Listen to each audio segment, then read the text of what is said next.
Hi ladies and gentlemen, welcome to another vlog. I hope this finds you well after playing some very good golf in the last couple of weeks.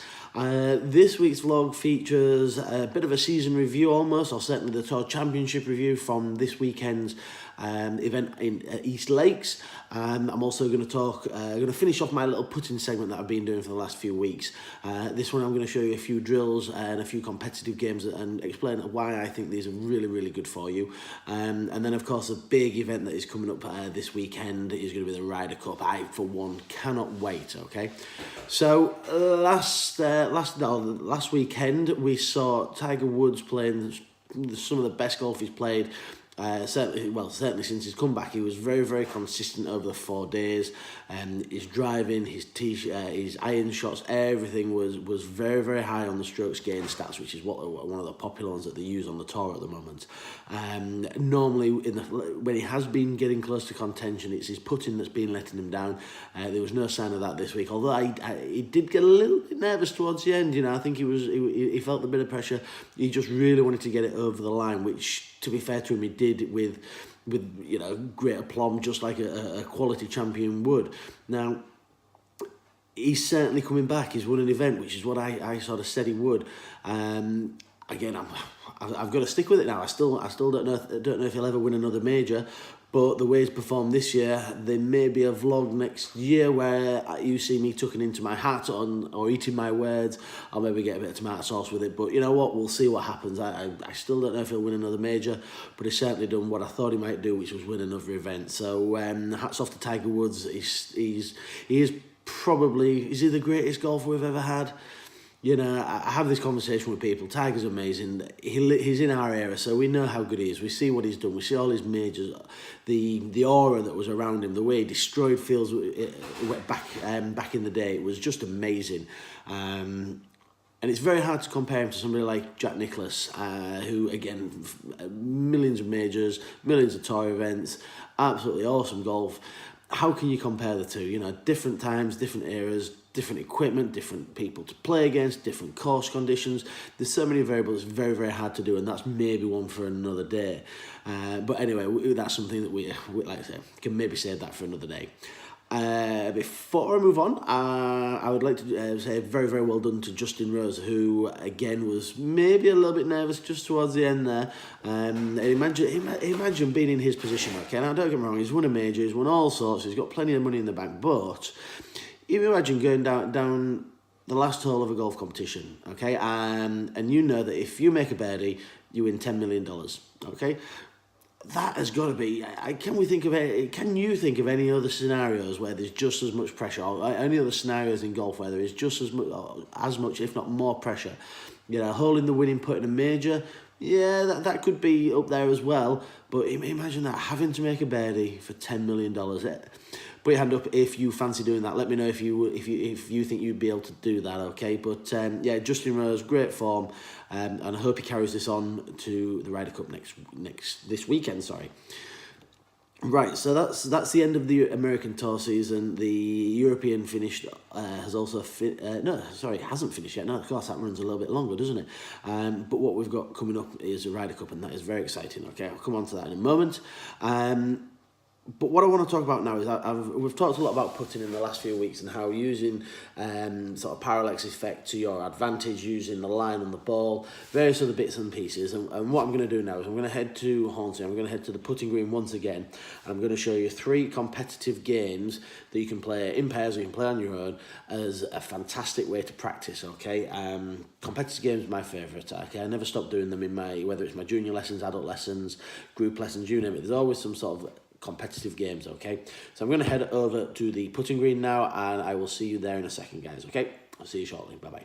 Right, so here we are. We are now on the putting green, and I've got myself some of my favourite games set up for you to have a go with, which will hopefully help you improve your putting, okay? So these are great drills that you can do just before you go out, and they'll hopefully give you a bit of confidence for when you get out onto the golf course, okay? So this first one, as you can see here, guys, what I've got set up here is, I've called this one Round the World, and I've got 8 tees that are set up 1 club length away from the hole. Now the idea is, obviously, you've got to stand over the first one, and you've got to then go through your normal stance setup routine. You've got to try and hold the putt. Alright, the idea is that once you've got the putt in, you then move along to the next one.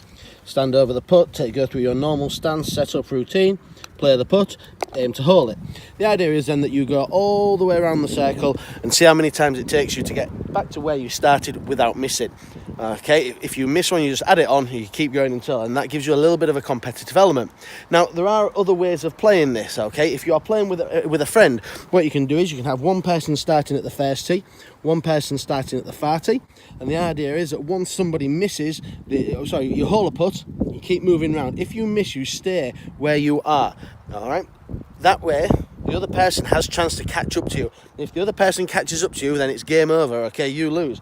So it's all about putting a little bit of pressure onto your game and hopefully getting you to hole a few more putts from these nasty distances, okay? How many times do you find yourself this far away from the hole with either a chip shot or your first putt? Other variations on the game are, you can, as I said, you can play a putt and add one on every time you miss. See how many it takes you to get round. The other one is that you can play, and if you miss, you have to start again. Or you can play, and every time you miss, and you move back a level, okay? So there's a few variations on this one for you to use. Now, next one that I like to use, okay? This one is a little bit set up for distance control. So what we've got here is I've got 2 tees set up as my starting point. As we move a little bit closer, here we go. I've got 2 orange tees there, and then I've got another couple of orange tees over that way. Now, the aim of this game, okay, is to improve your distance control with every single putt. All right, so the first putt I'm going to play a putt, and the idea is it's got to go just inside the square I've created. Let's have a look. Is that going to get there? Yeah, it just gets into the square. My next one, okay, I have to keep it in the square, but it has to go a little bit further than the last one. Let's have a look. Where's that one going to go? That's going to go a bit further again. Whoa, there we go. And again, next ball, let's get this one ready. So same thing again, I'm going to play a putt. It's got to go in the square, but it's got to go further than the last putt I did. Oh, is that going to get there? Is it going to get there? Okay, so that would mean that I score 2. What I do is I gather up the golf balls, start again, see if I can get 3, see if I can get 4. The idea is that even if you get the ball somewhere over here, whoop, okay, so you can see I've just got it just inside the square here, potentially. I've still got room, and I've got to try and judge that distance every time.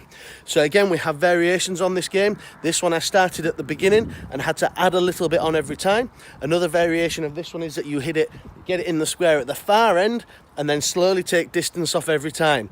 The key on this one is that you are, and the same as the last one, you're playing a different putt every single time.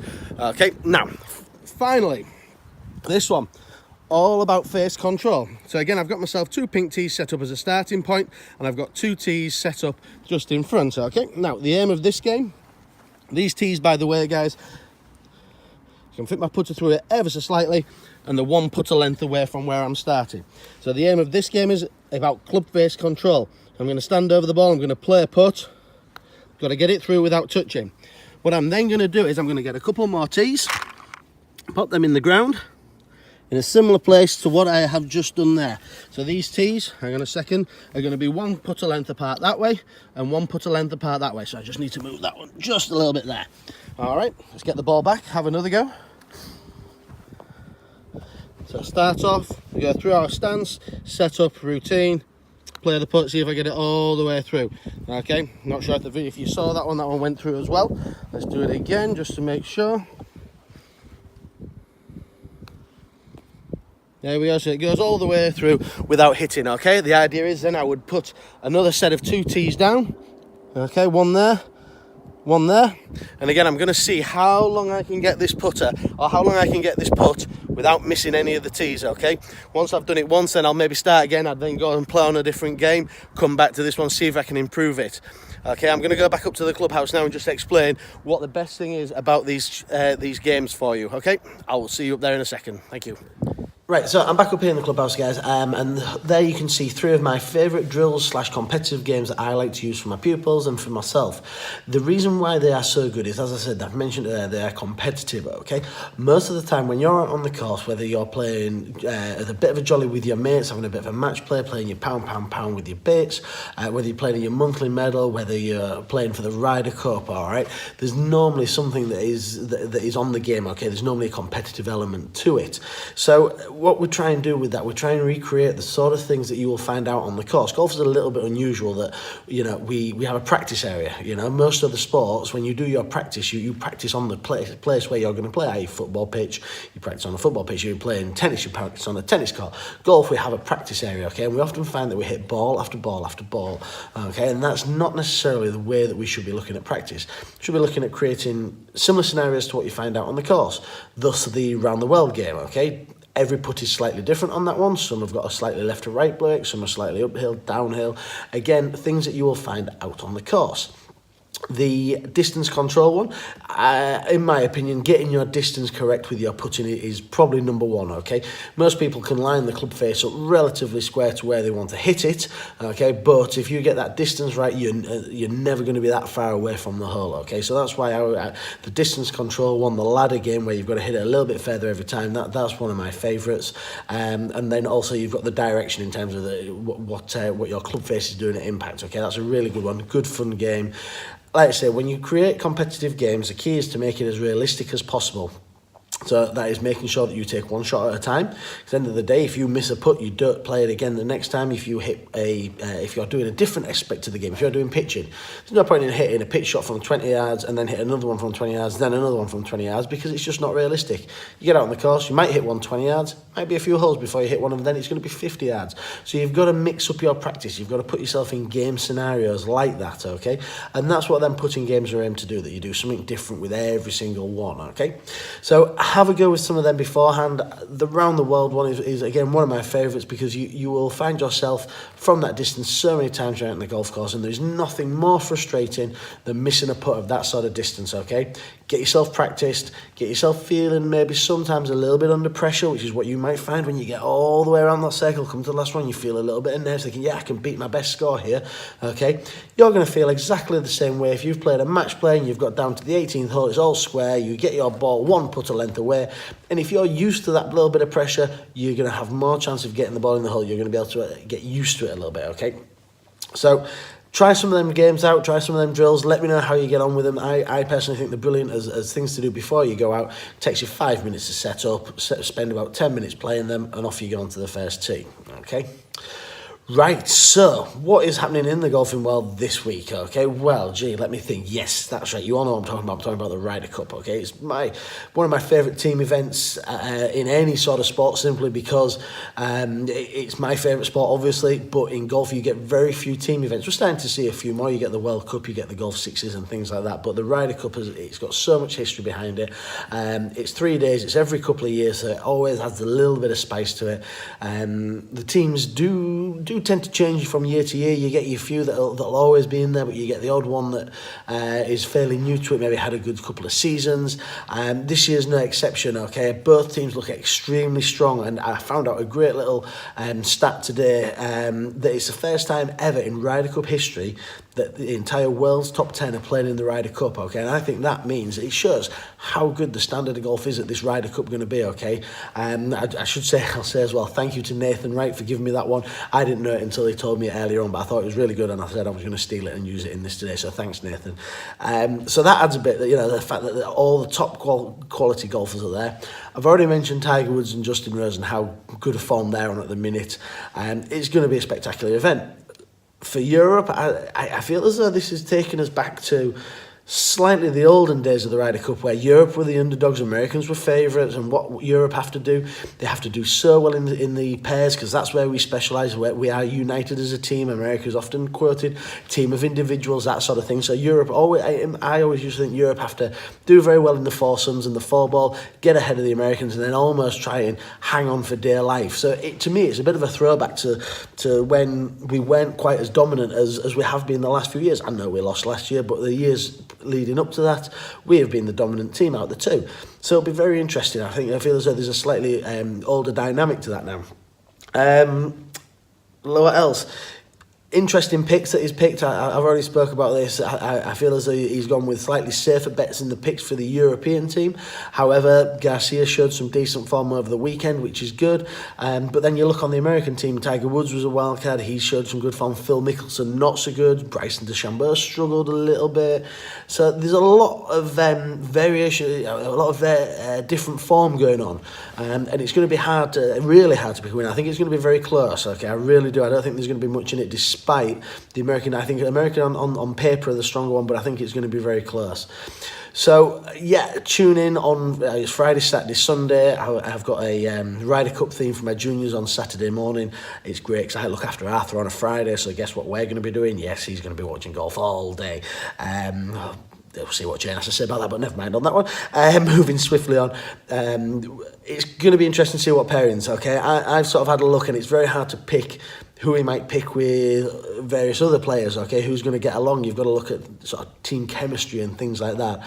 And I've got a few written down here, so I'm just going to read them out who I think we might see in the first couple of days. I think you'll probably see maybe Justin Rose and Tommy Fleetwood, because I think he'll probably split Stenson and Rose up because of the other people who are in there. So I won't be surprised to see Rose, Fleetwood, Stenson, Noren, Molinari, Poulter, Casey and Hatton, Rahm, Garcia, McIlroy and Olsen, okay? I'd love you to let me know what you think, okay? Send me a tweet, send me an email, a text message, send me a vlog if you want, a little vlog. Tell me who you think is going to play with who in the Ryder Cup, and we'll see, okay? I'm certainly looking forward to it, and I'll give you my opinions on it in my next vlog in a couple of weeks' time, okay? So that's me done for today, guys. I hope you have a great game, a great golf over the weekend. If you are playing, that's, you shouldn't really be playing, you should be watching the golf. But anyway, have a great weekend, and I'll see you in a couple of weeks' time. Thanks for watching, bye-bye.